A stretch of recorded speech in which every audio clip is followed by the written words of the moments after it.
Bom, vamos abrir nossas Bíblias no Salmo 40.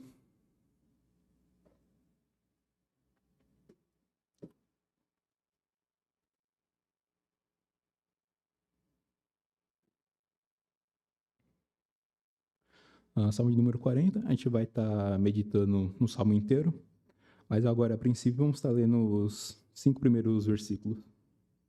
Então, Salmo 40, versículo 1. Esperei com paciência no Senhor, e ele se inclinou para mim e ouviu o meu clamor. Tirou-me de um lago horrível, de um charco de lodo, pôs os meus pés sobre uma rocha, firmou os meus passos, e pôs um novo cântico na minha boca, um hino ao nosso Senhor. Muitos o verão e temerão e confiarão no Senhor. Bem-aventurado o homem que põe no Senhor a sua confiança e que não respeita os soberbos, nem os que se desviam para a mentira. Muitas são, Senhor meu Deus, as maravilhas que tens operado para conosco, e os teus pensamentos não se podem contar diante de ti. Se eu os quiser anunciar e deles falar, são mais do que se podem contar. Então, a gente vê aqui uma coisa que a gente vê que é evidente nesse salmo é que é um salmo de Davi. A gente vê que Davi aqui ele estava passando por uma tribulação muito grande em sua vida, uma situação grandemente tribulada. Não sabemos exatamente que situação que era, não sabemos em que período isso foi escrito, em que momento da vida de Davi isso foi escrito. A gente consegue ver com um pouco mais de detalhe o quão atribulado Davi estava, né? O quão perturbado ele estava com essa situação. Ali nos versículos 11, 12, 14, diz assim: Não retires de mim, Senhor, as tuas misericórdias. Guarde-me continuamente a tua benignidade, a tua verdade, porque males sem número me têm rodeado. As minhas iniquidades me prenderam de modo que não posso olhar para cima. São mais numerosos do que os cabelos da minha cabeça. Assim desfalece meu coração. E o 14: sejam a uma confundidos e envergonhados os que buscam a minha vida para destruí-la. Tornem atrás e confundam-se os que me querem mal.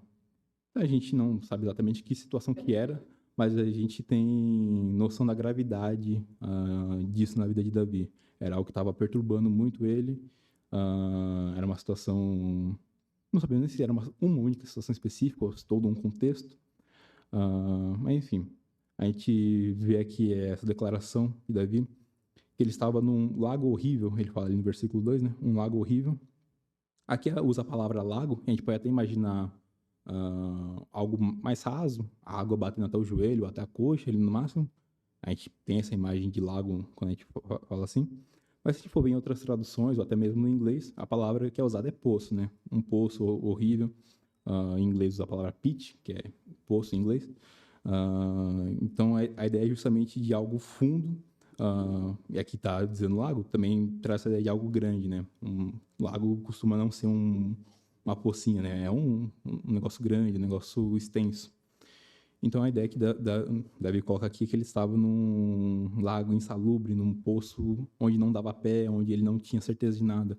Ele não conseguia ter noção de onde estava o fundo, não conseguia ver o fundo daquele poço, mas também não conseguia saber quão distante ele estava da superfície. E ele fala também um charco de lodo, então a gente pode pensar num negócio, uma figura de algo insalubre, uma situação onde, humanamente falando, não havia esperança, né? Não havia salvação. Essa imagem que Davi constrói aqui quando ele fala disso, né? E na continuação do versículo, então ele fala da certeza que Deus dá, então, porque ele continua dizendo: pôs os meus pés sobre uma rocha, firmou os meus passos.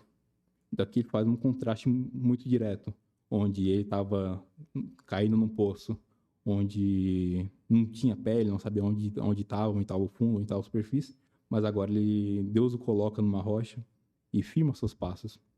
Então, o que a gente consegue ver aqui é que, apesar da dificuldade, apesar da tribulação, mesmo que a gente não consiga ver uma saída, humanamente falando, Deus é plenamente capaz de nos tirar daquela situação tenebrosa e nos colocar na mais absoluta certeza, na mais absoluta plenitude. A gente consegue ver aqui essa demonstração, essa confirmação do poder de Deus. E Davi tinha plena certeza. Davi conhecia Deus, conhecia o amor de Deus, sabia do amor dele por nós, sabia do amor do poder que Deus tinha, do amor que Deus tem. E ele tinha plena certeza de que Deus era capaz de fazer isso e que Deus fez isso na vida dele.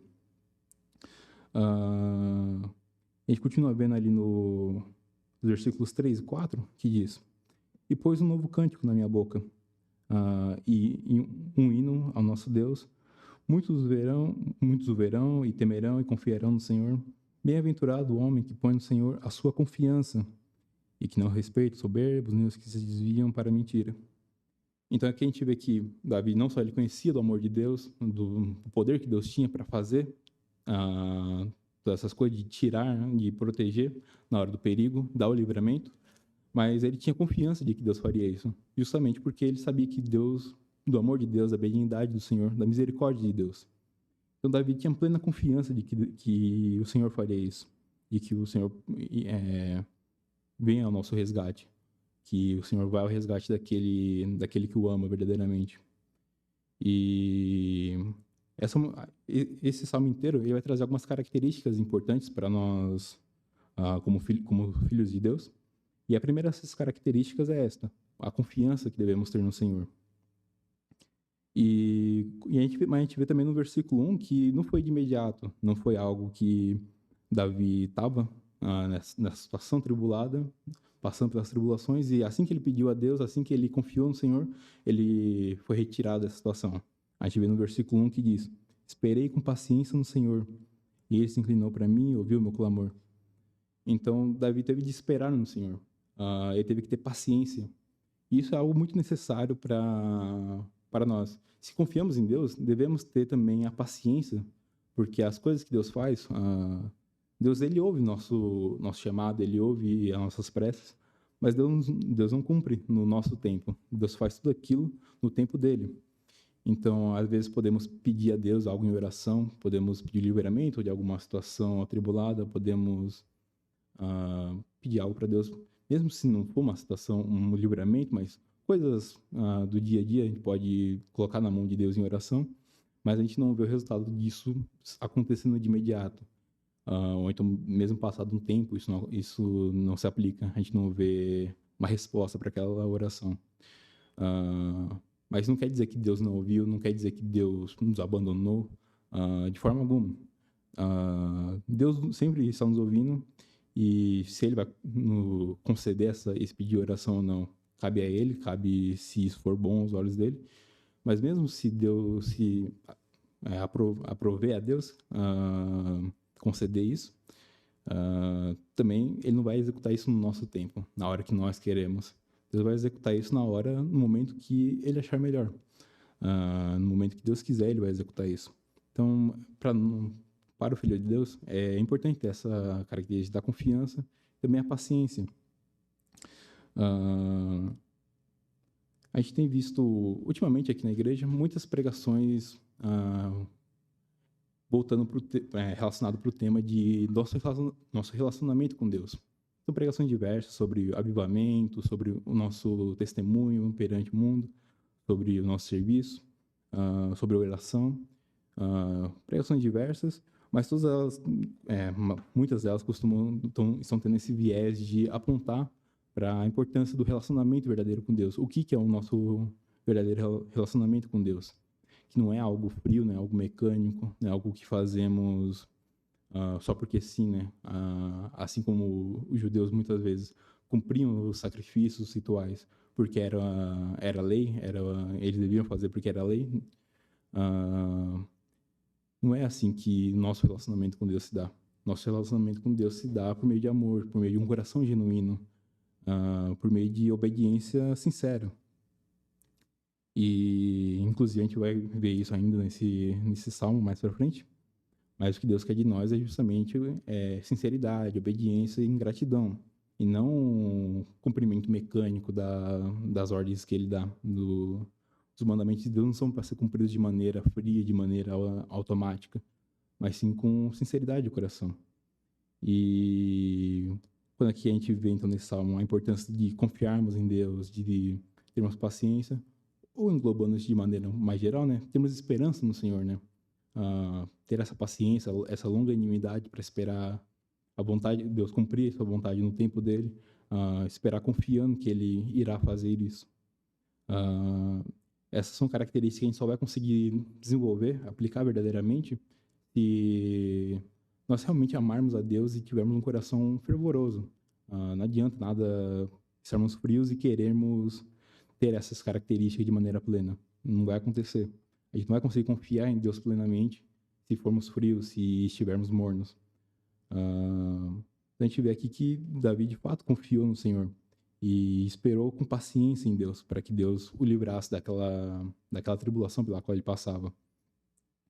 E a gente vê também, continuando aqui no versículo 5, muitas são, Senhor meu Deus, as maravilhas que tens operado para conosco. E os teus pensamentos não se podem contar diante de ti. Se eu os quiser anunciar e deles falar, são mais do que se podem contar.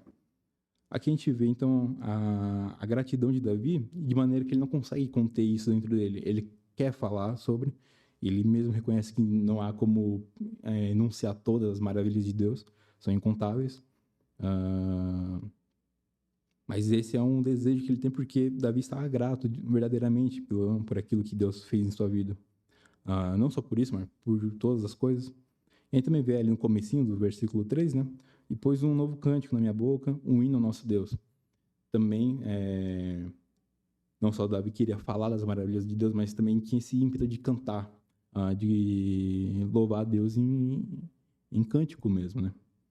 E isso é algo que também vai vir, é uma característica necessária para um relacionamento saudável com Deus, para ter um relacionamento verdadeiro com o Senhor. A gratidão, um coração grato, um coração sincero perante Deus. E continuando aqui no versículo 6, diz assim: sacrifício e oferta não quiseste, os meus ouvidos abriste, holocausto e expiação pelo pecado não reclamaste.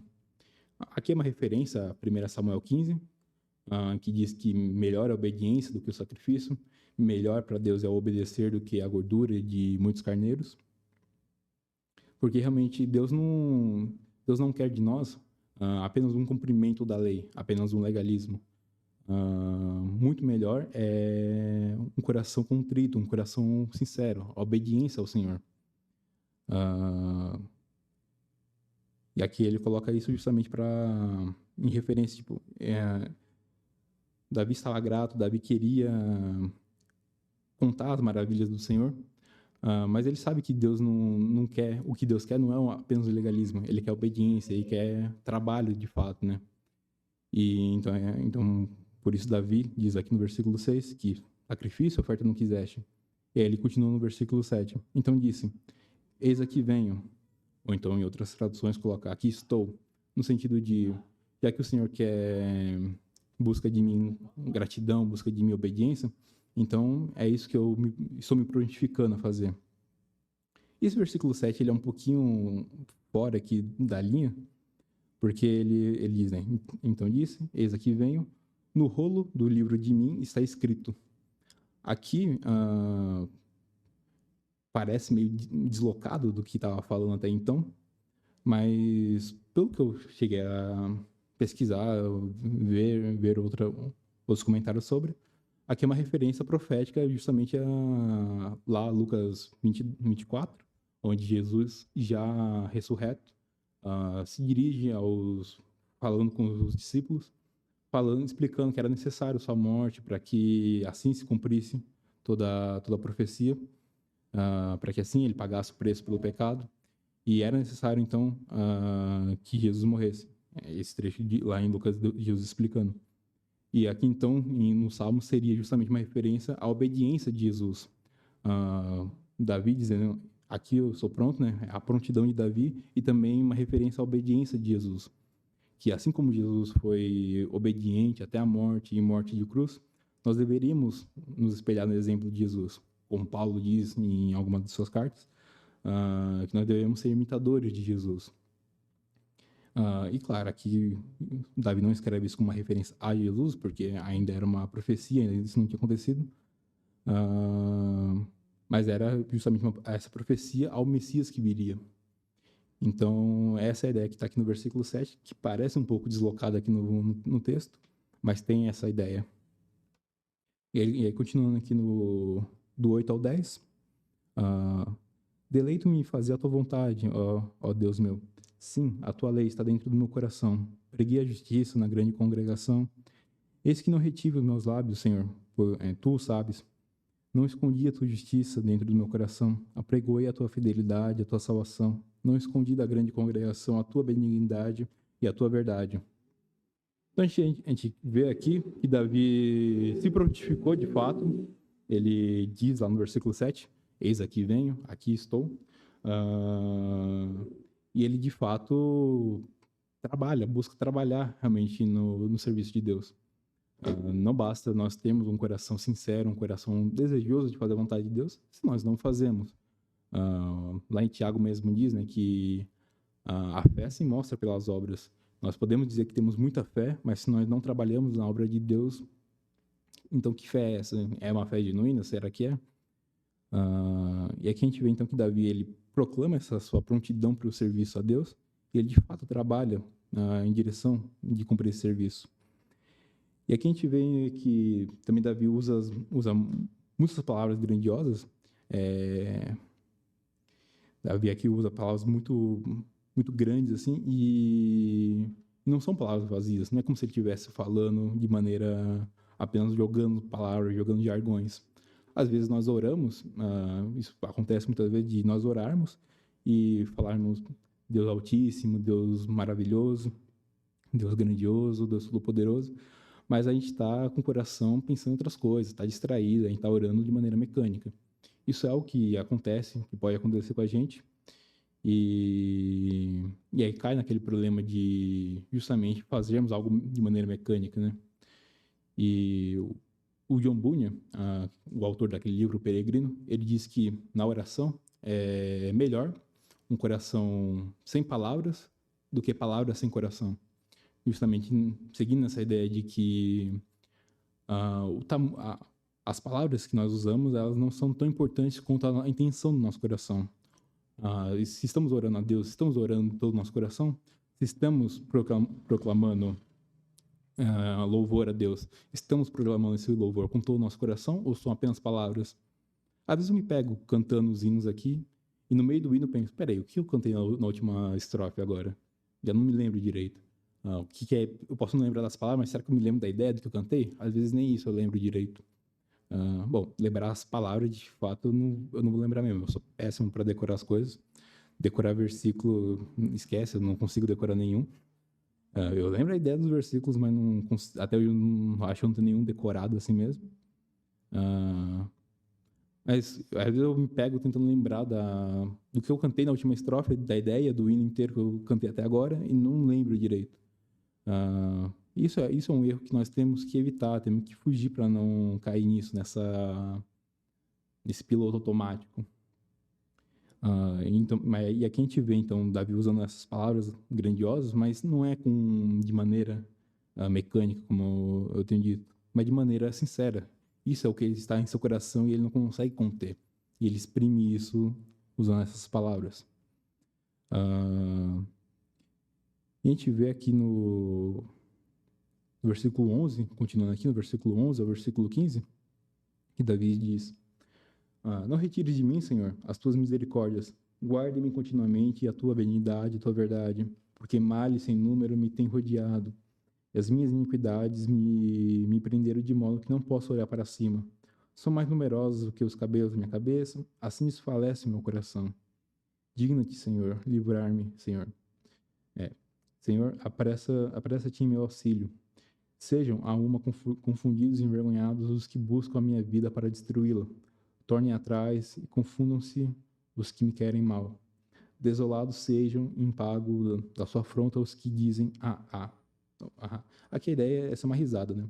Inclusive, um parêntese, os salmos eles eram para ser cantados. Eu não sei se no original em hebraico tem essa risada no final, esse ha-ha no final.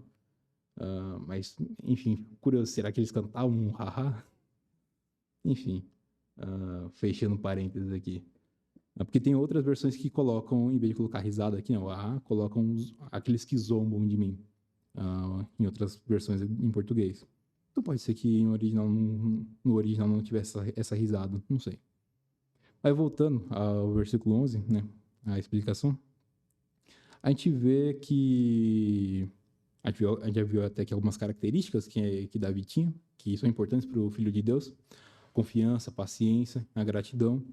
E a gente vê aqui Davi reconhecendo a sua dependência de Deus, reconhecendo o seu estado perante Deus, que sem o Senhor ele é incapaz de qualquer coisa. Ele diz, né, não retires de mim, Senhor, as tuas misericórdias. Guarda-me continuamente a tua benignidade e a tua verdade. Então, Davi reconhece que ele é completamente dependente do Senhor. E ele continua, e se a gente for ver a continuação dos versículos, ele fala das suas iniquidades, que são muitas. Ele fala dos seus inimigos que o cercam. Então, Davi tinha muitos inimigos externos, tinha inimigos internos, o seu próprio pecado, que vem dele mesmo.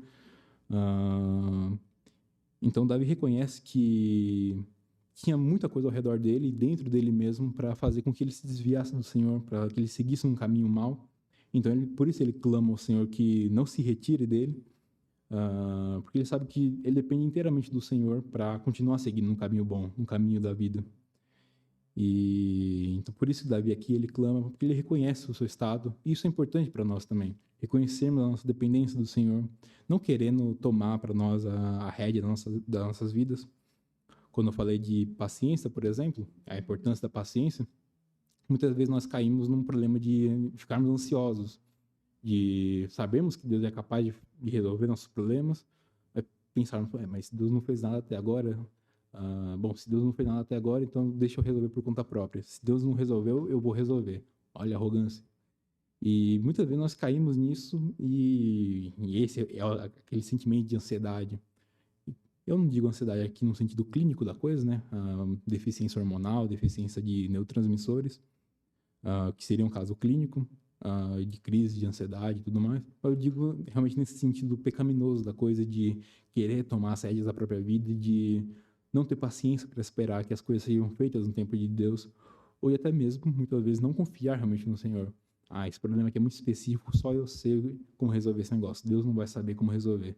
Deixa que eu tomo conta da minha vida aqui, porque eu vou saber resolver esse problema. Não é assim que funciona. Nós devemos ter plena confiança no Senhor, plena paciência em Deus. E reconhecer que a gente é completamente dependente do Senhor. E aqui Davi, então no versículo 11, ele fala, quando ele diz isso, né, não se retire de mim, Senhor, é justamente reconhecendo isso, reconhecendo que ele precisa da misericórdia de Deus para continuar vivo, para continuar seguindo no caminho correto. E isso é importante, é imprescindível para nós que tenhamos essas qualidades, essas características em nossas vidas. E continuando ali no versículo 16, ele diz: Folguem alegres em ti os que te buscam. Digam constantemente os que amam a tua salvação, magnificado seja o Senhor. Então, é importante para nós buscarmos esse relacionamento verdadeiro com Deus, buscarmos aplicar isso verdadeiramente, né? Não adianta muito nós entendemos intelectualmente o que é o amor de Deus, o que é a salvação, que a salvação não é uma mera formalidade. Antes estávamos condenados ao inferno, agora nós temos vida eterna. Não é uma mera formalidade, uma mera burocracia.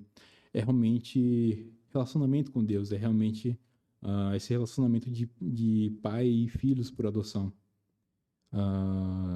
Reconhecer isso e glorificar o nome de Deus, porque o nosso entendimento do amor de Deus, nosso entendimento do que é a salvação deve nos levar a essa gratidão, a essa vontade quase que impossível de conter, de querer glorificar o nome de Deus. Como diz aqui, magnificado seja o Senhor. E o versículo 17: Mas eu sou pobre e necessitado, contudo o Senhor cuida de mim. Tu és o meu auxílio e o meu libertador. Não te detenhas, ó meu Deus. Então, Davi aqui termina reconhecendo o seu próprio estado, reconhecendo a necessidade do Senhor, que é algo extremamente importante para nós. se entendemos a importância de um relacionamento verdadeiro com Deus, essas características devem fazer parte da nossa vida. A confiança em Deus, a paciência para esperar, a longanimidade, né, para esperar que as coisas sejam feitas no tempo do Senhor, confiando que Ele vai fazer da maneira que for melhor. Às vezes também pedimos coisas que não acontecem da maneira que esperamos, mas Deus sabe o que é melhor para nós e Deus vai fazer, e aquilo que Deus escolher vai ser realmente o melhor. Tendo um coração grato e sabendo que sempre dependemos de Deus. Então, buscar realmente ter uma vida de oração, uma vida de sempre reconhecer o nosso pecado, de sempre buscar a Deus em tudo. Aqui no meio desse salmo, a partir ali do versículo 7, se a gente for observar bem, se torna uma oração, na verdade. Deixa de ser uma descrição de louvor a Deus, passa a ser uma oração.